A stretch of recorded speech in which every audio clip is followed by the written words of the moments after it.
Use your powers for evil. Your evil is mine.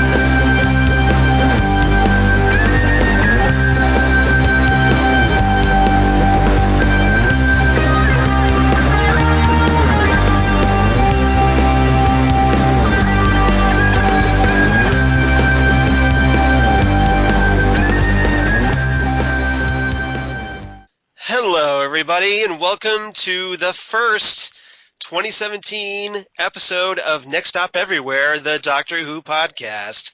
At least 2017 for those of you who follow linear time. Yes. I'm Charles Skaggs. With me, as always, my partner in crime and my partner in time, back once again for another year, Jesse Jackson. Happy New Year, Charles. How you doing? Happy New Year to you too, Jesse. I'm good. It's been a crazy week. I think we talked about this briefly last time, but my cat Keiko was sadly had some medical issues with a dislocated jaw. Don't ask me how that happened. Nobody seems to know. But thankfully, Keiko's on the mend, and life in the Skaggs household is gradually returning to its sort of normalcy. Very nice. I had a touch of the some kind of stomach bug last night, so we ended up not going out to eat dinner with Linda. So no hookah time. No hookah time.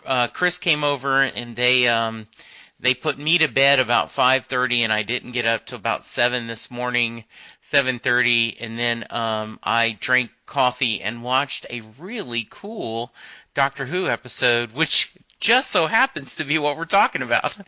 Well, what a coincidence! Indeed. Well, I hope you're feeling better. I am feeling a lot better, and I hope you're feeling up for recording. So I am. I'm excited.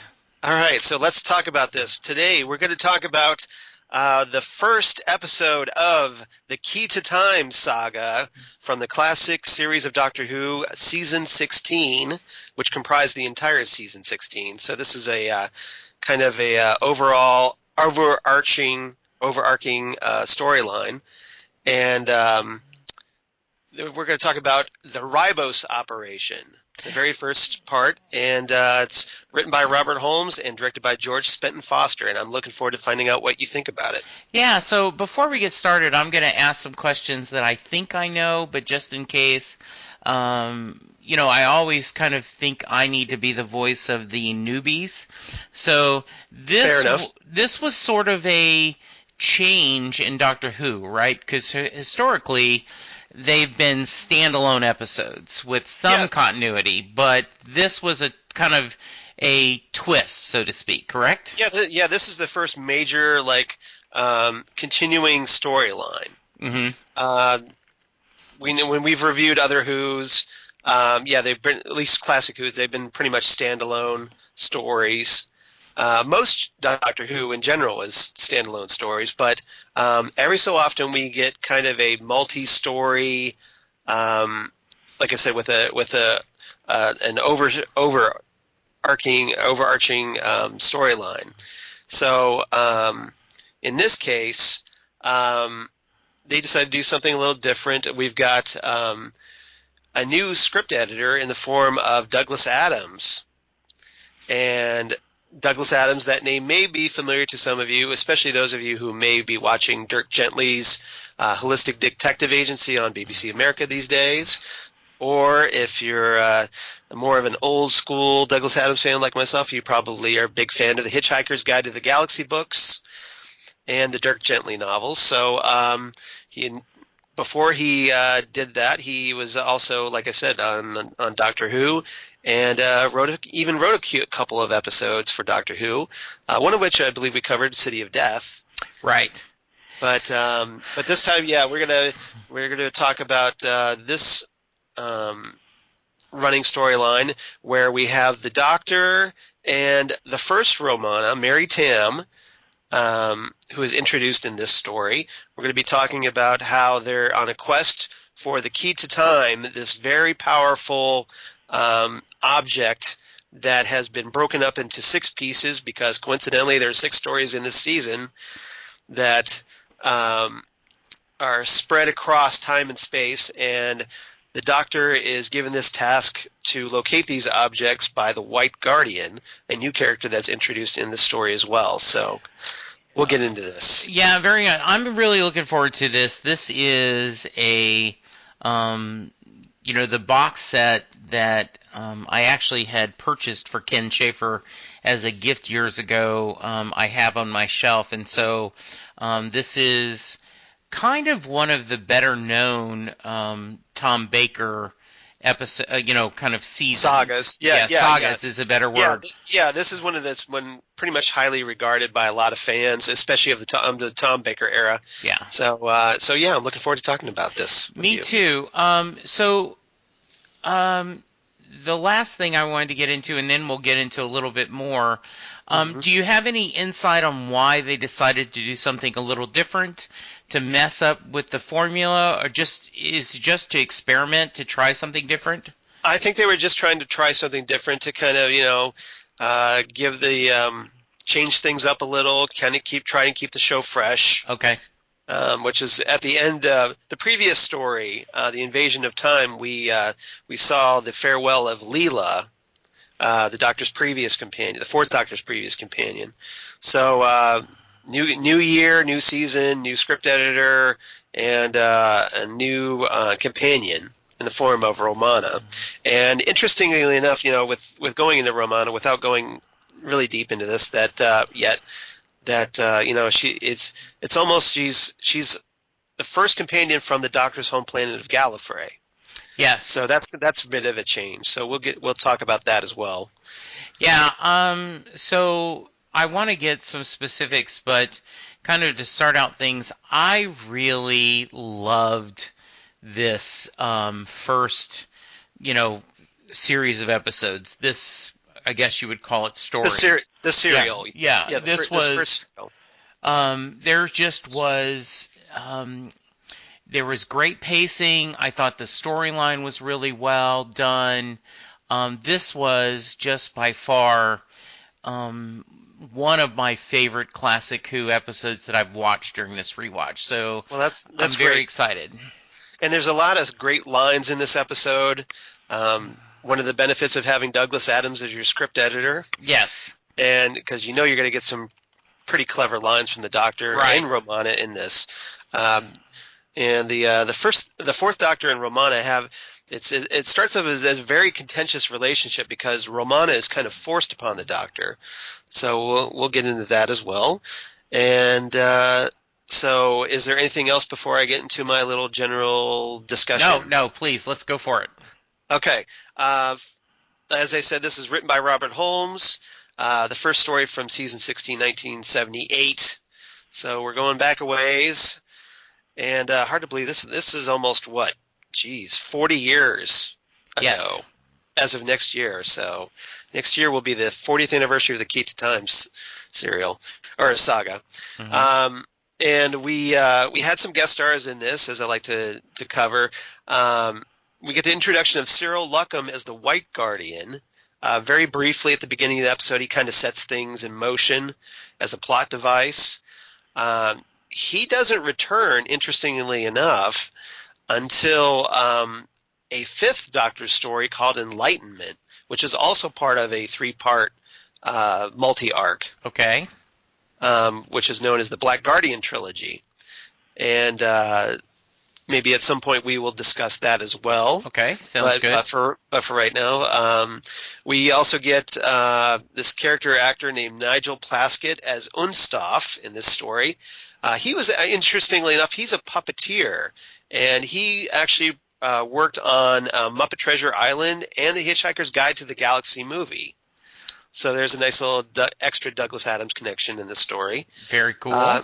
We had Timothy Bateson as Binro, the heretic. And if his voice sounds a little familiar, it's because he voiced the character Creature in Harry Potter and the Order of the Phoenix.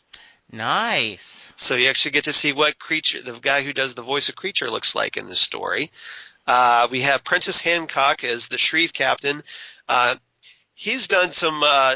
He's basically had some other classic Doctor Who work. He was what's called the second reporter in Spearhead from Space. He was also in Planet of the Daleks, another John Pertwee story as this character called Weber, and he was also a featured character in another Tom Baker story, Planet of Evil, as Salamar. So I just wanted to give a little shout out to show how it's all connected in the world of Doctor Who. So awesome. So let's get into our major discussion now, and I want to talk about the first segment of the Key to Time. So we get introduced to the fourth Doctor in season 16 and the Key to Time. So let's talk about the White Guardian, and I want to get your thoughts on the White Guardian giving the Doctor this mission to find the Key to Time. So when I watched this the first time, because I have actually seen at least I don't think I went through the whole segment the first time I tried to watch this, when Ken lent me the system. Right. And I was very confused about this White Guardian. I was like, why is who is this guy? Yeah, why is this big plantation owner, Big Daddy, Big Jim Jetson, and his drinking his mint juleps, talking about because he's got this kind of big wicker chair. He's kicking back, and he's got his mint juleps, and he's got his little Panama hat on or whatever, and he's enjoying himself. Yeah. So who is this guy? Exactly. So now, is this the first time we've seen this? And yeah, this is the first time we've seen this guy. He just kind of shows up out of nowhere. The Doctor seems to know who he is, but we don't know why. We don't get any backstory. Yeah. So it's just like, oh, hey, White Guardian, who we've never seen before. Yeah. I guess you want me to do something for you. Yeah, it's kind of like. There's the good witch and the bad witch, the wicked witch and the good witch from Wizard of Oz. Right. They're the guardians from, that's a Green Lantern. And so, all of a sudden, you get this, and once you accept that, you kind of go, okay, what's important is that obviously the Time Lords and the Doctor specifically respect this person, think of it as a person of authority, and kind of has given him an assignment. And I thought it was a very cryptic, nothing will happen to you if you don't do this, as in almost the threat of nothing, you will get to do nothing at all, so yeah, because the White Guardian does say that this Key to Time is supposedly what he says, this immensely powerful cube which maintains the equilibrium of time. Yeah. So I guess that's kind of important. I guess so. Especially to a Time Lord like the Doctor. Yes. And we find out these things are scattered across time and space. He gives the Doctor a locator. Yeah, and yes, and I do think it was interesting. Sometimes the Doctor embraces a companion, sometimes he doesn't. Right. And this time, he, I didn't know in context, had he had a bad experience with Leah when she left? Leela? Leela. No. Yeah, no. He hadn't had a bad experience. He was sad to see her go, without spoiling what happened. Okay, so I wondered. Yeah, not to speak over you, but I just was curious if, that's why he was going, I'd rather be alone, because he had just gone through a bad breakup, but you said it wasn't one, so that's good. No, but sometimes when the companions leave him, the Doctor gets a little mopey. Yes, he does. And especially in the modern series. Uh-huh. And so, yeah, I think at this point he was so close with Leela, she left. and he kind of misses her, and he's not like it's kind of like you lose a pet. You're not quite ready to jump into getting another pet. I think that's totally a great explanation, and I was very happy that they set up the MacGuffin. Right. Okay, here's our And the key to time is a pretty big MacGuffin. Absolutely. And now then, go. I mean, it was just kind of. I thought it was a really good introduction. It gave you basically the bare essentials to Yes. to get things moving, because it's like, well, we don't want to stand around and talk about how important the key to time is. We just want to go off and have the adventure. Absolutely, and I thought we want to get to the new companion. We want to get to the new dynamic. Mm-hmm. And so we're kind of off and running. Now the White Guardian also, I should mention, warns the Doctor of, surprise, there's a Black Guardian, because you can't, if there's a White Guardian, there has to be a Black Guardian, because, hey, chess. And yes. And I guess it doesn't matter if you're black or white, to quote Michael Jackson. Right. But apparently he's also wanting the key to time as well. Yeah, and the idea is that there is a balance, and we've seen that in a lot of science fiction stories. We've seen that especially in a lot of comics. The DC universe will talk about the yin and the yang, and so in the Marvel universe. So that made perfect sense, and once I knew that this was a brand new character, Mm-hmm. I could just accept that and move on. Right. And like I said, they tell you enough to get things moving, but they don't bog you down in exposition, which I liked. I agree. Because you just want to get to the adventure. Hey, let's just see this new companion and see what the doctor thinks of her. Okay, so on that note, let's shift to our second topic. It's either Romana or Fred. And that's obviously a reference to Mary Tamm as the first Romana. Yes. Obviously, Lalla Ward plays the second Romana, which you're familiar with.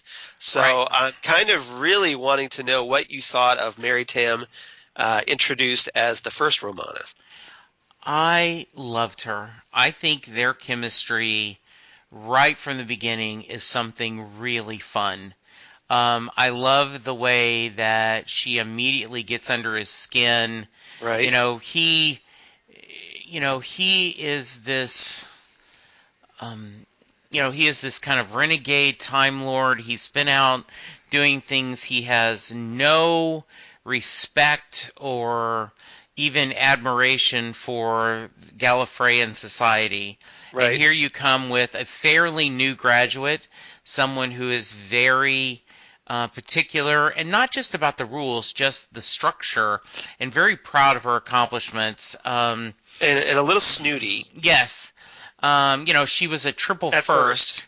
which is, I assume, I graduated with a double degree in, something, or a triple degree, and she kind of makes fun of him that he barely graduated, on a second try. It took you 2 tries to pass the bar, and even then the second time. And I always think of that as, that's because he didn't really care about passing the test. Right. And if he had put any effort. But I loved their chemistry. I loved her interaction with him.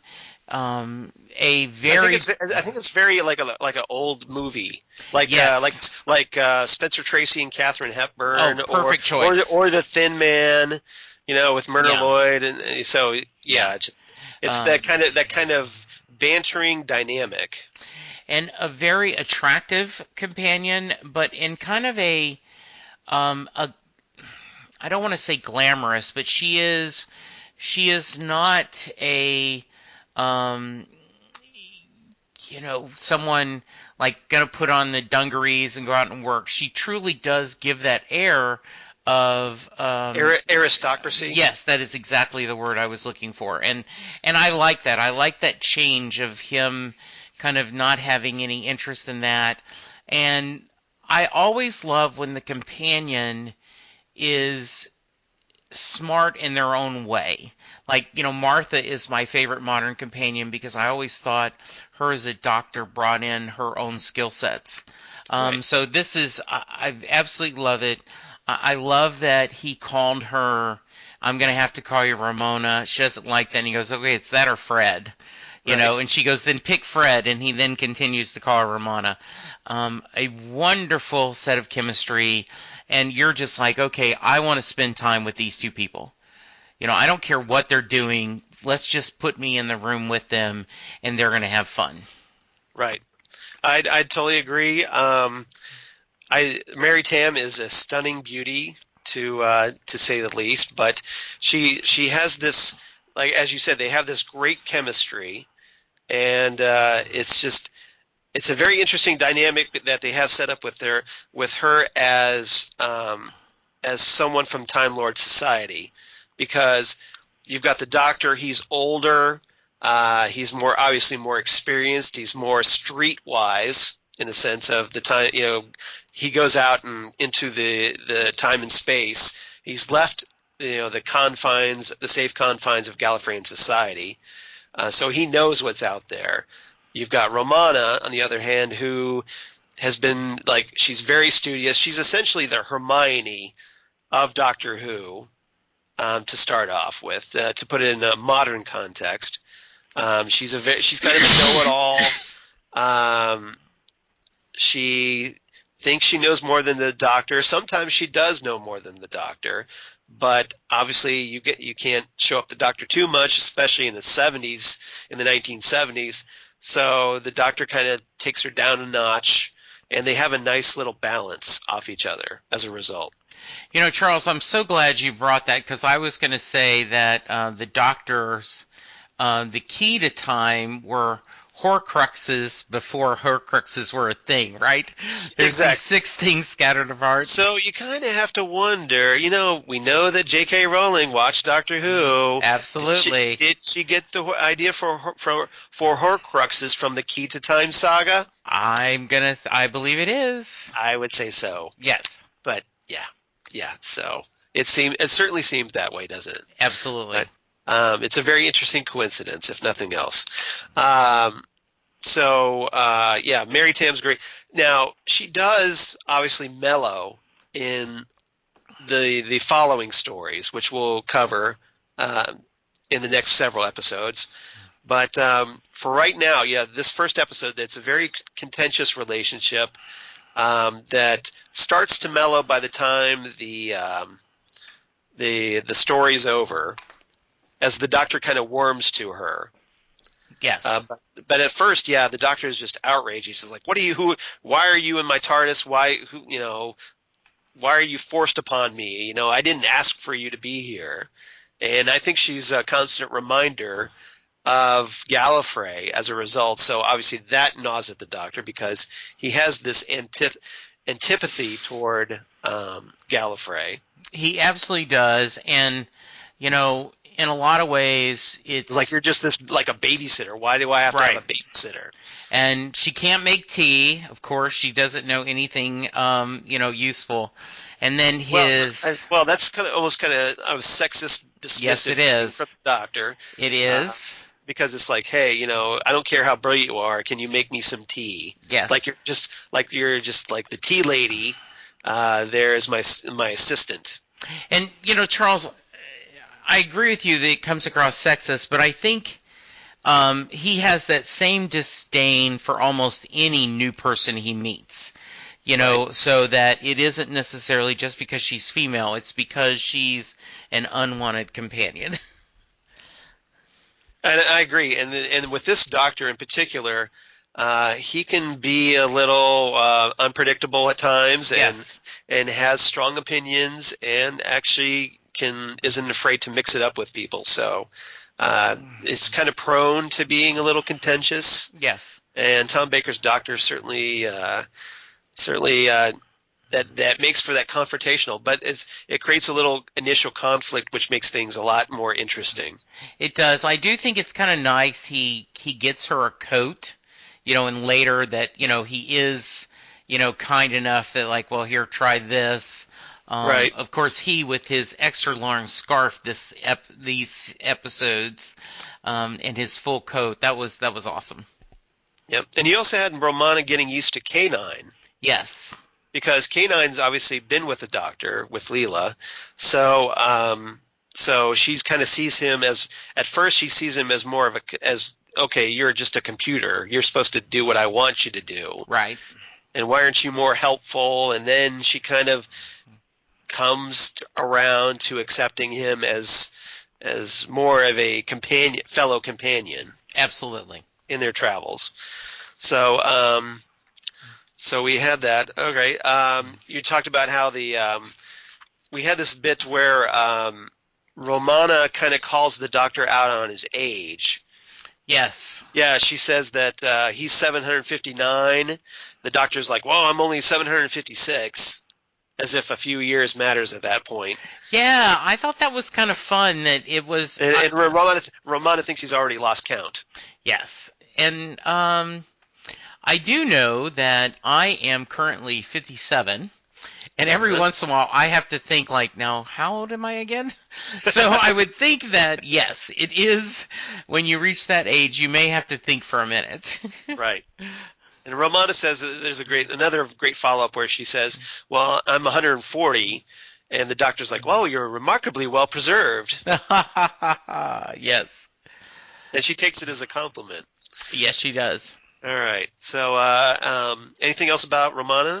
Before we move No, on? I just thought she was. I am really looking forward to seeing the series and the interactions with them. She's a lovely character, and I understand now why a lot of old fans wanted her to come back. That Right. they'd like to see that Romana survived and would be able to be at least in 1 or 2 episodes of the modern era. Yeah, I think she, and it makes sense. I mean, because as a time lady, Yes. that she would be able to just regenerate, and if you needed to bring her back, just have a different actress. Yes, absolutely. So it would certainly that would be possible to bring her back. They don't kill her off when she does leave in Warrior's Gate, but there was some unofficial stuff where, like, she ends up becoming, she comes back from what's called E-Space, and she returns to Time Lord Society and ends up becoming Lord President at one point. Ooh, nice. Yeah, so there's that. Okay. Now, interestingly enough, I forgot to mention this. They tried, actually, after Leela, as Louise Jameson left Doctor Who, they tried to get Elizabeth Sladen to return as Sarah Jane, but she chose not to. And so this is why they brought in Mary Tamm as Romana. And I guess that's one of those things, it worked out well in the end, but it would have been interesting to see Sarah Jane back. Right. You know, as I have said, as we've watched these classic episodes, I totally understand why Sarah Jane and Elizabeth, you know, is in such high esteem among fans. In a lot of ways, she is the Doctor Who companion, and I understand the actress not wanting to come and repeat herself, but it would have been interesting to see her in this kind of series. Right. I totally agree. Now, I did want to talk about another topic, but we kind of covered a lot of it already. The House of Black and White, which, if you're a Game of Thrones fan, I hope you caught that reference. I did catch that. The White and Black Guardians. And we talked about the White Guardian. As I said, the White and Black Guardians actually return in a follow-up story called the Black Guardian Trilogy in Peter Davison's era. And as you said, it's set up as this big, like, cosmic balance. And I guess, you know, we've really pretty much covered that, but sorry, I jumped ahead. I know. I just realized it's like, well, you know. Well, we've talked. No, I am a little. You've seen this, I haven't. Yeah. So I'm expecting to see the White and the Black Guardians again in this series. Right. And you seem to imply that it may not happen. Well, we do see the Black Guardian. Okay. I'll put it that way. Okay, very nice. But I won't. So I'm looking to see, and I think it's a pretty simple concept that they got across very quickly, right? That there's a balance in the universe, Right. and that, and I always think it's an interesting story that I don't know if you remember the Eliza Dukish show where she, went back in 24 hours and tried to change things. I'm trying to think. I can't remember the show now. I can't remember the show either. Okay, but anyway, Jason Priestley ended up joining the series in the second season, and he was the anti. He tried to stop her from changing it. Okay. And I always thought the interesting thought is, she's trying to stop the person from dying. He's trying to make sure they die. And in his argument was, you're the one that's changing time. I'm trying to keep time the way it is. And so I always think about the white and the black, but is it necessarily, good and evil, or is it just two opposite sides? And that always makes a good show when the other side fighting this is actually believe they're in the right and they're doing things as well. So I'm curious to see how this is going to work out. What I love so far, Charles, is we are getting a self-contained, at least in this one, a excellent Doctor Who episode that just so happens to be looking for this key of time, but there's a whole nother adventure in itself that is entertaining and fun and is a good story. Right. And that's the thing about the way this is structured is that if you watch all 4 episodes of the Ribos Operation, you don't have to continue.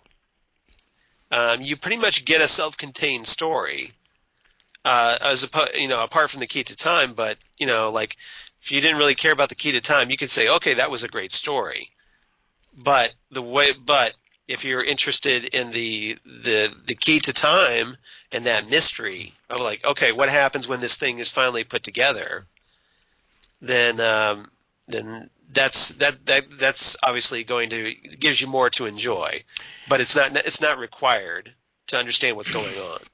And this is a really good story. I first off, Garen reminds me of Harry Mudd a whole lot. Yeah, we might as well talk about these characters since we kind of run the course on the White and Black Guardians. But Garen, he's this shady, like you said, Harry Mudd from Star Trek is a great comparison. And he's basically your galactic con man. He's a thief.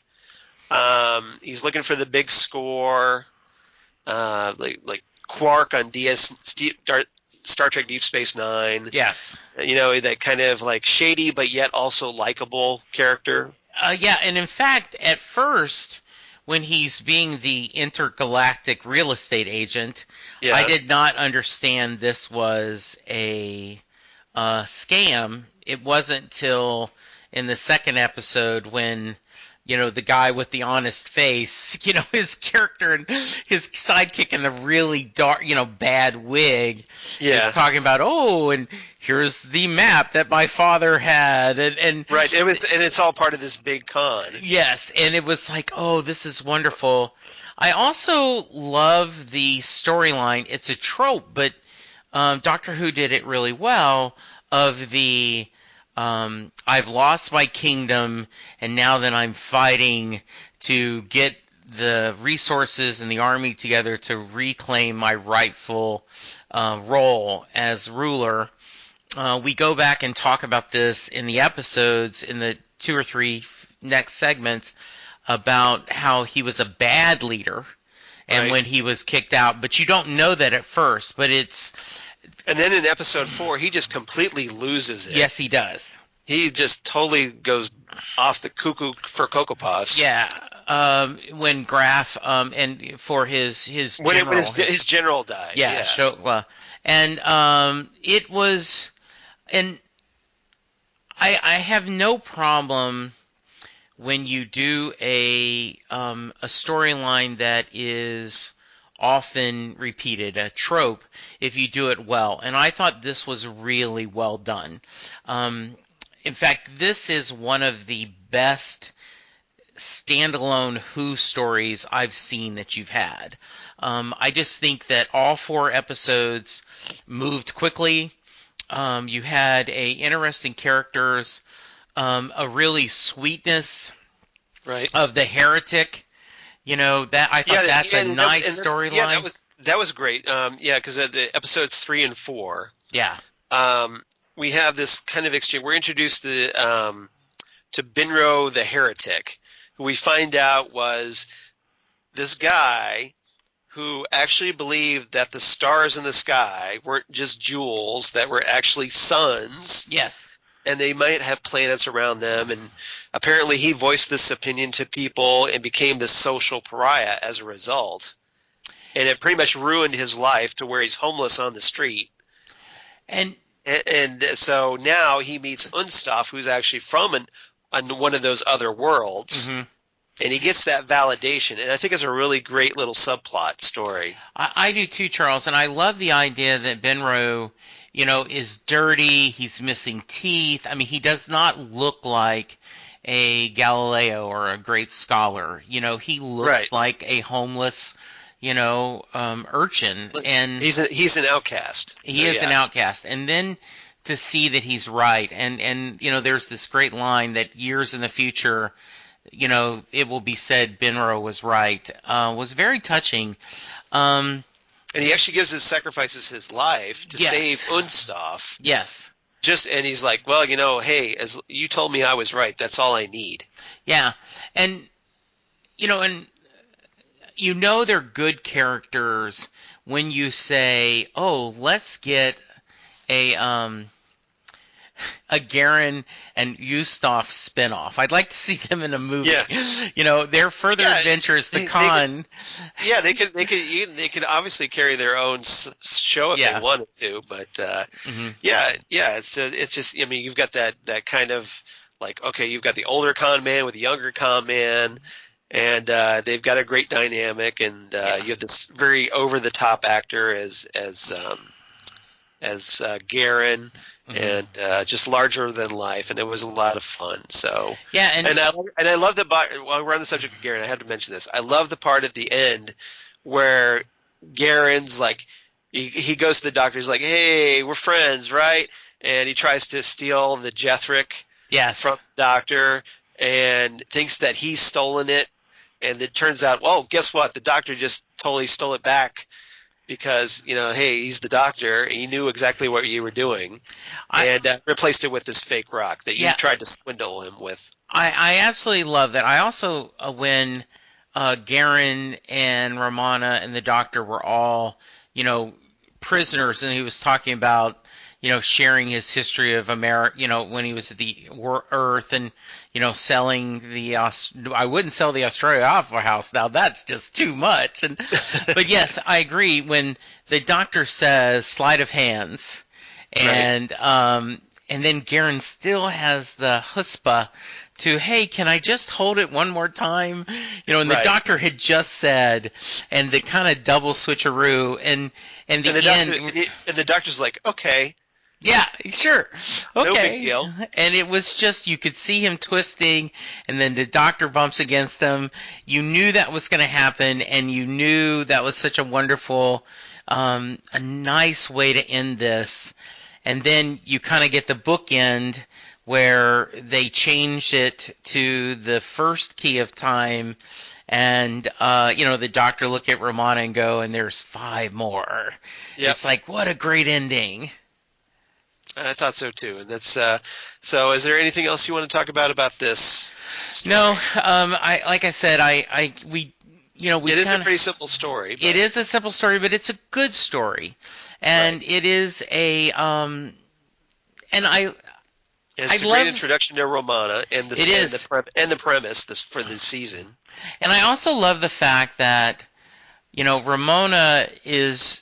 In a lot of ways, Romana, speaking for the audience when you say, I speak it with an accent. I know. Why are we getting worried about this, them stealing this? Why don't we just go get the tea time and go on? And you're like, that's not how the doctor rolls. You No. know, he is not a fan of the Prime Directive, No, so he's he's going to figure out what's going on. And interestingly, we get the Doctor killing a guy. We do. He doesn't do that very often, No. but when oh, what's his name? The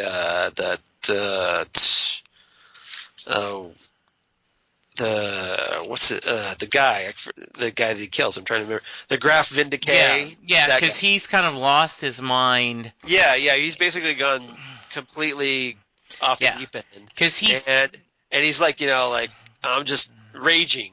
Yeah, follow me, man, and there's no one following him, and So. Yeah, and he's kind of and the Doctor's kind of mad at this guy for killing everybody. Right. Because all he's done, like pretty much a good chunk of this cast, and this is because you can tell this is definitely Classic Who.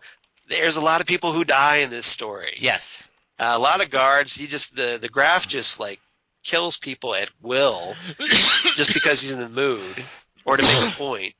And the Doctor like tricks him, basically puts this explosive on his back and lets him walk off and get blown up, and that's it. It is. It's a little cold, but for such a wacky Doctor, but it shows you a little bit of that dark side, that that no second chances kind of Doctor. Absolutely awesome, great pick, and I cannot wait to see the next segment.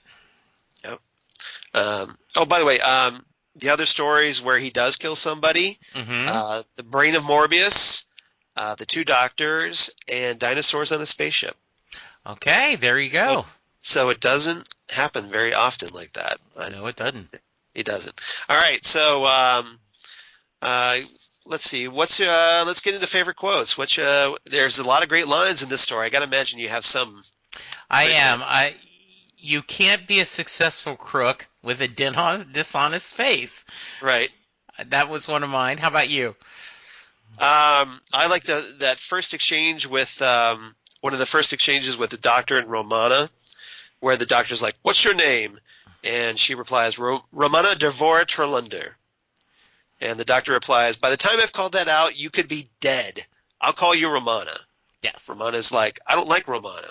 The Doctor replies, "It's either Romana or Fred." Yes. Romana's like, "All right, call me Fred."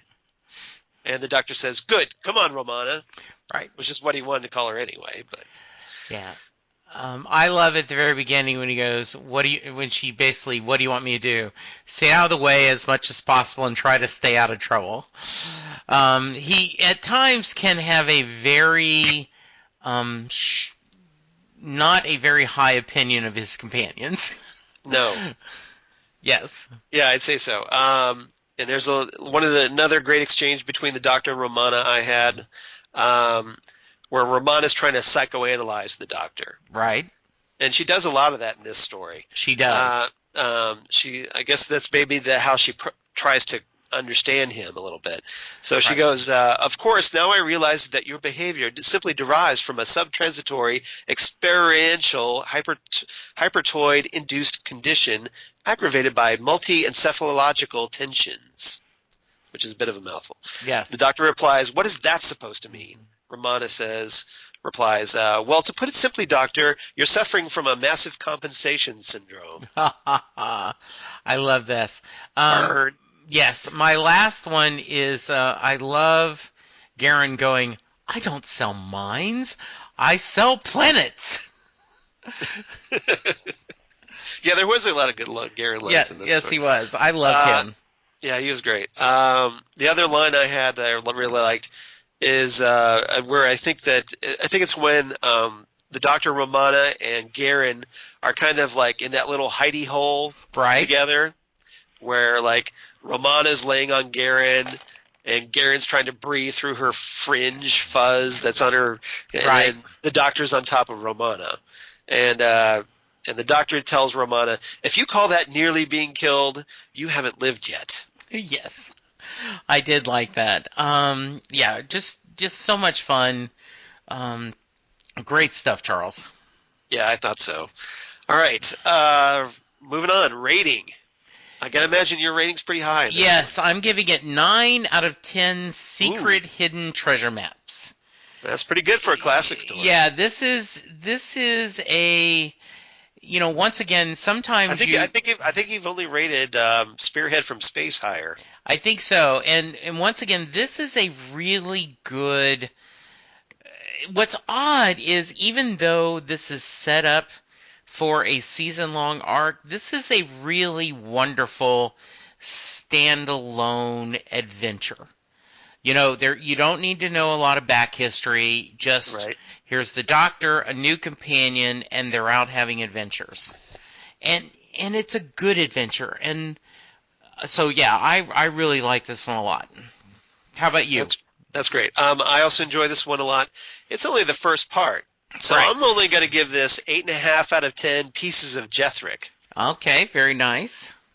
So, but I enjoy it quite a bit. But I know what's coming up. So okay. So that's one of the things we'll talk about here at the end of the episode. But about what's coming up. Good. All right. So moving on. Reverse the polarity. Yes. So yes, I do have one, and you might be able to guess it. I'm wondering, because I actually did the reverse of this when we covered this story initially. I do not remember, so please go ahead. All right, so we're going to reverse the polarity to 2014. Now 3 years ago, if you can believe it. Time Heist.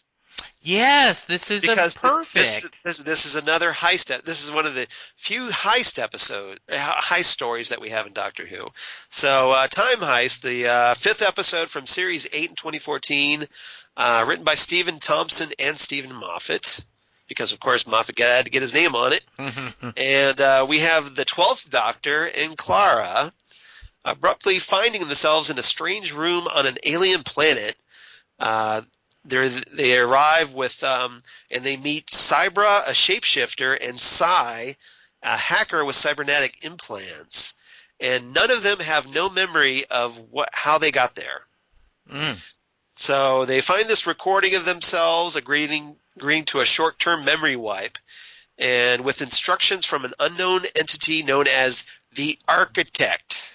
Yes. In air quotes, the Architect. So the Architect instructs them how to break into a bank of Karabroxos to steal some very specific items from its vault. So again, we have a heist episode where we need to steal something to achieve our goal. So this bank, it turns out, has this primary security measure, which turns out to be a highly telepathic alien creature known as the Teller, who can sense criminal thoughts, lock that person into place as it scans their mind, and then destroys their brain. So, nice. Yes. The Doctor surmises that the memory wipe was to protect them from the Teller. Meanwhile, on the planet's surface, there's a solar storm that's about to strike the bank, which triggers a failsafe on the vault and causing the door to open. Now, the Doctor, noticing this, is like, wow, this must be a time heist. Yes. Why? Because it's designed to have them be there at the vault at the specific moment that vault opens. So the Doctor is eventually shown to actually turn out to be the Architect all along. Spoilers. And he selected Cybra and Psy for the job and planted the items in the vault to help them. So after the Doctor is able to convince the Teller that they're there to help it via telepathic link, the Teller helps to unlock a door in the vault where its mate has been locked up as a way to force the Teller to work. So all of this has been designed to free the Teller's mate and to free the Teller. So the Doctor and others free the other alien, and the six escape to a ship waiting in orbit as the solar storm hits and destroys the bank. And the Doctor takes the Teller and its mate to a planet free of higher life forms, which allows them to live a life of peace. Yes. So, which is a very touching story. It is a great story, and that is a great pick. And now I want to go watch it again. Yep. Which is the purpose. Which is the purpose. So, of the reverse polarity, yes. So now that you watch Ribos Operation, check out Time Heist. Very nice. So, So, oh, wonderful Doctor Who Guardian, what's next? am I the White Guardian or the Black Guardian? I'll never tell. Oh, we'll never know.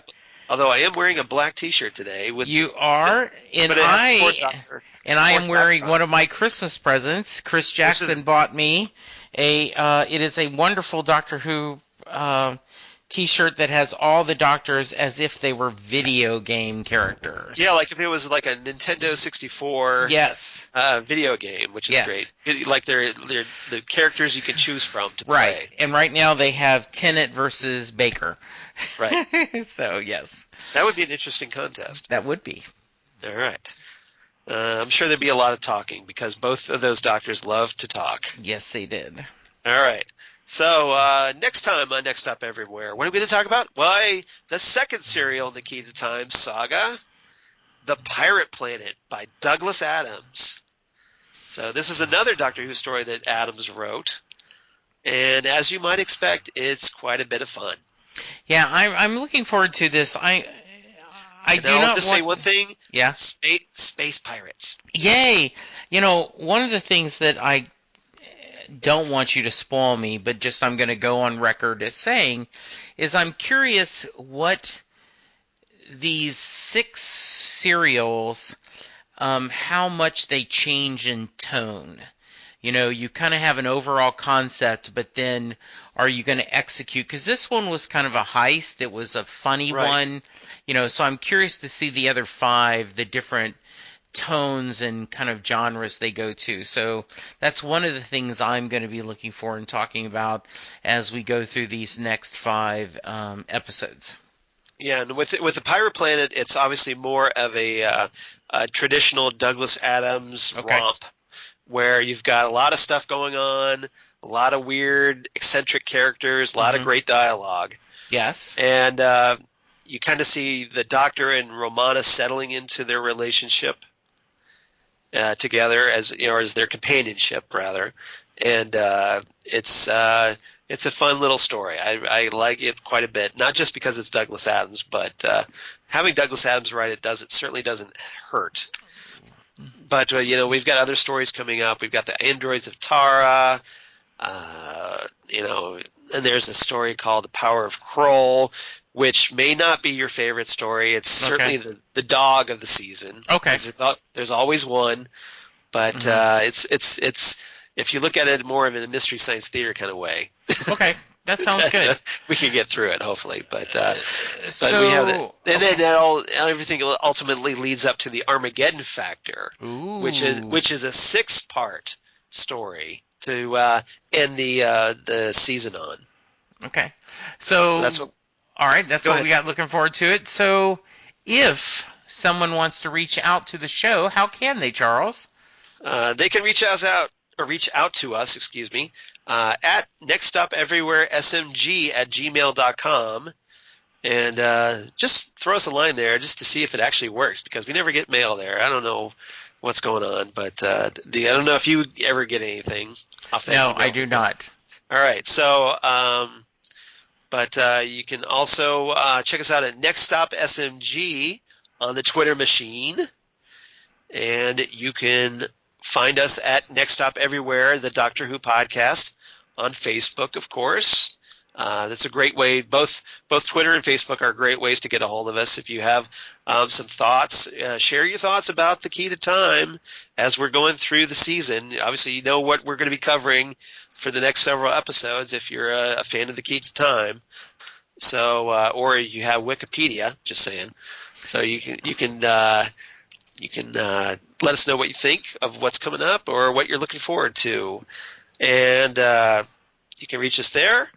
Or please give us a rating on iTunes. That would be great. We haven't had one of those for a while, so that would be great. But I think we're up to 150 followers on or likes on Facebook now. Absolutely. So thanks to everybody who's been liking us on Facebook. We obviously love more. So if you enjoy the show, please like us on Facebook, or tell your friends, tell your enemies, tell your Black Guardians to like us there as well. Yes. And Jesse, where can they reach you? I can be found on Facebook as well under Jesse Jackson in Louisville, Texas. My Twitter is at Jesse Jackson DFW. You can hear me talking Bruce Springsteen and all that implies on Set Listing Bruce. And Charles, yeah, by the way, November 2015 is the last review we had in iTunes. That Come is on, way guys. too long. Come on. Yes. Let us know what you think. Just drop us a line. Let us know what you think of the show. 'Cause, Yeah. that would be great. Yes, absolutely. And Charles, how about yourself? Where can they reach you? I'm obviously at Charles Skaggs on the Twitter machine, or at Charles Skaggs on the Instagram. You can reach me at Facebook, of course, Charles Skaggs. My blog of geeky things, Damn Good Coffee and Hot. And I forgot Google Plus for all you crazy kids on the Google Plus. Shout out to Karen. Absolutely. So, but on Damn Good Coffee, obviously, there's a lot of anytime with Series 10 coming up, there's a lot that's going to be talked about with Doctor Who, and more with Next Stop Everywhere as we go through the season. So please check me out there. And I just recently hit a new monthly high. Yes. Of over 20,800 views in a single month on my blog. Wow. So that's just a single month record. So thanks everybody who keeps checking out my blog. I really appreciate it. All of you all over the world who are checking out my blog. So anybody else who hasn't checked it out, please check it out. Yeah, that's a really wonderful thing, Charles. And gosh, not bad for a little blog with no ads. If only maybe that's why I get so many views. There's no ads on it. If only 10% of the people that downloaded that would go to iTunes and leave us a rating and review, we would just be overjoyed. That would be great. Yes. So yeah. Good. All right. So Happy New Year to all our listeners. Yep. We are very excited to be in a year where we are going to get new Doctor Who on a regular basis. Right. So obviously after we get through the Key to Times saga, hopefully we'll be in time for Series 10. I think it's going to work out pretty special, and that's going to be us a great. Yeah, if we time it just right, we might be able to get it out there. Otherwise, we'll get there. We'll figure out something. Yeah, it depends on when the start date is. We might have to have a couple extra stories before we start Series 10, depending on when the launch date is. Yeah. Which we still don't know, but it's probably going to be sometime in April. That's what we hear. All right, good. Well, Charles, thank you as always. It is a joy talking to you. Any last words? I just want to say I hope you're enjoying this. You obviously enjoyed the first part, so I'm hoping that you look forward to the rest of the saga. I am, and I just love Fred. I'm just saying, this is my favorite Fred since the Fred from Angel. So, which actually she was first, but I'm just saying in my order, this is absolutely great. Right. So thank you, sir. And we're going to say, keep hope alive, and remember, I'm old enough to know that a longer life isn't always a better one. In the end, you just get tired. Tired of the struggle, tired of losing everyone that matters to you, tired of watching everything turn to dust. If you live long enough, Lazarus, the only certainty left is that you end up alone. And Charles and I hope that you don't end up alone, because we're here for you. Thanks, exactly. everyone. Bye, everyone.